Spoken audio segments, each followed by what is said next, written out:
भारतीय शेयर बजार रे कला गुरुवार आज बड़ धरणर क्राश होईगला शेयर बजार गोटे दिन में निवेशकों उड़ीगला प्राय 15 लाख कोटी टंका। गत 12 मासरे निफ्टीर सबुठारु बड़ पतन होईछि। सकाळे बजार खोलिबा सहित सेंसेक्स एवं निफ्टी भयंकर भाव में खसीथिला बा तळमुहा होईतिला। गोटे दिन में निवेशकों प्राय 15 लाख कोटी टंका बुड़ीछि एवं बजार बंद बेले को सेंसेक्स 2496 अंक ह्रास होईतिला। निफ्टी रे मध्य 775.65 ह्रास होईतिबा देखा मिलिथिला। अशोधित तैल दर वृद्धि पाइबा फल एभली स्थिति देखा मिली। ईरान एवं अमेरिका इस्राएल मध्य युद्ध तीव्र होगा कारण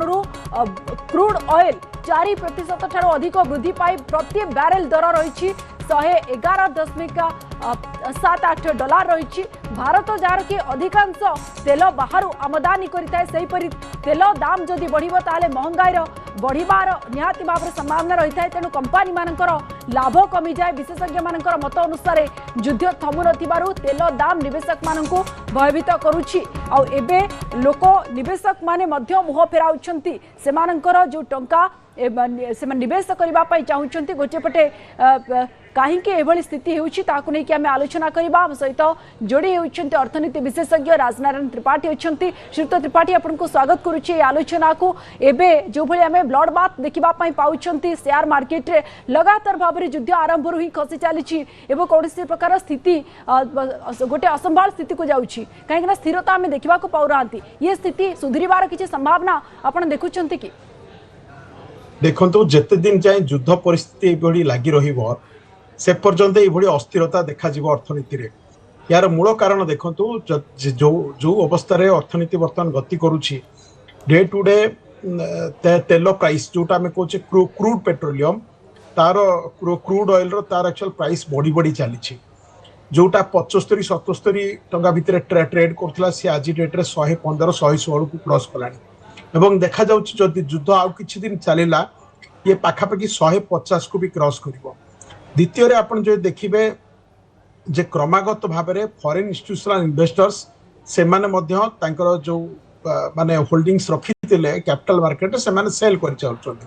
तार गोटे मूल कारण होउछि जे फॉरेन इंस्टीट्यूशनल इन्वेस्टर जेतेबेले मार्केट रे एबडी संभावना देखिले सीए तांकर सेल कर चलती एवं सेफ जगह को चली जाती। मार्केट रो अस्थिरतारू सी एक्चुअल फायदा उठे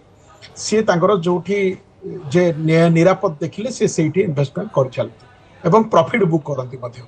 ये गोटे कारण किंतु सेथिरे गोटे भलो जिंस होची जे डोमेस्टिक इंस्टीट्यूशनल इन्वेस्टर्स बा जो माने भारतीय एक्चुअल म्यूचुअल फंड कोंतु बा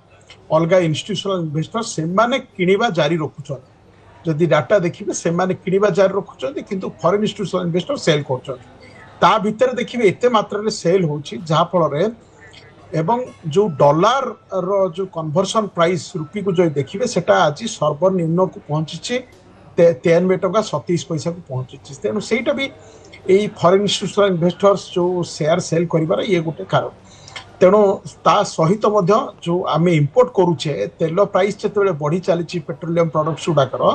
तेणु आमर इंपोर्ट कॉस्ट मध्य अधिक माने पड़ुची जहा फल डॉलर ऊपर मध्य प्रेशर पड़ुची एवं डॉलर डिमांड अधिक देखा देइछि एवं डॉलर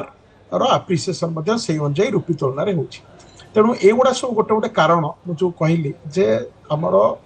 वर्तमान विशेष करी मार्केट क्राश होबार ये सब गोटे गोटे कारण। ता बाद जो देखिबे एचडीएफसी रो जे चेयरमैन थिले से हठात रिजाइन करदेले सेथिरे मध्य गोटे एचडीएफसी रो प्राइस टा एचडीएफसी गोटे बहुत बड़ा बैंक इंडिया रो कोन वर्ल्ड रे भी गोटे one among the biggest bank आमे जानि छे जे सी हठात चेयरमैन रिजाइन कर द्वारा तार प्राइस रे मध्य गोटे कोटना कोटी से जो प्राइस 5% आज केवल कमी तेणु सेटा भी गोटे सेंसेक्स बा आपण निफ्टी को कमेबार सेटा भी गोटे साहाय्य करछि। अदर बैंकिंग स्टॉक से हिसाब रे मध्य किछि परिमाण कम छै। तेणु ए सब फैक्टर उडाक हेछि किंतु ता सहित मो कहि रखे इन्वेस्टर्स मान फेडरल रिजर्व रो निष्पत्ति टिके प्रभाव पकाइछि बोली आपण कहिबे कि काहे कि ना अमेरिका रो सेंट्रल बैंक सुध हार को अपरिवर्तित रखिबा ये गोटे बड़ा प्रभाव पकाइछि कि? हाँ निश्चित रूपे देखो अमेरिका रे से माने गोटे जिनस वर्तमान फेडरल बैंक जो तार रेट टाकू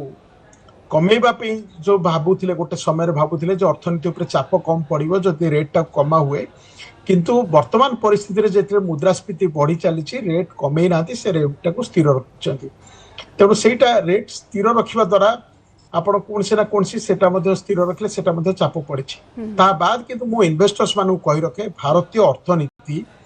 आमर जो ग्रोथ अच्छी वर्ल्ड सब हाईएस्ट ग्रोथ आमर वर्तमान जो देखिए 7.5% पाखापाखि ग्रोथ वर्तमान भारतीय अर्थनीति गति करुच्ची आगामी दिन में ग्रोथ अधिक अच्छी तेणु आमर कोटा कोटी लंग रन रे इंडियन इकोनॉमी अदर इकोनॉमी अपेक्षा बेटर स्कोप अच्छी एते बड़ कंट्री लोक संख्या एते आमर कंजम्पशन बहुत अधिक किंतु कौन होची आमे जो कहले केतुटा जिंस ऊपर आमे बाह्य अर्थनीति ऊपर डिपेंड करछे विशेष करी जो पेट्रोलियम तेणु वर्तमान समय आछि आमे चिंता करिवार अछि जे आमे एनर्जी केमिति निजे आमे डील करि परिबा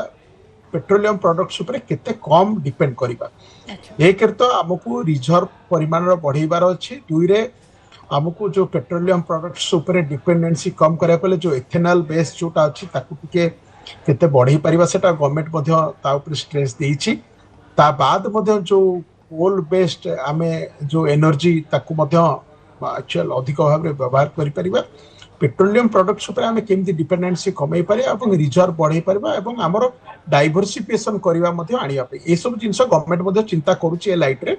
किंतु मो इन्वेस्टर्स माने गोटा एश्योरेंस दिए आपण पेनिकले कोनसी स्टॉक सेल करंतुनी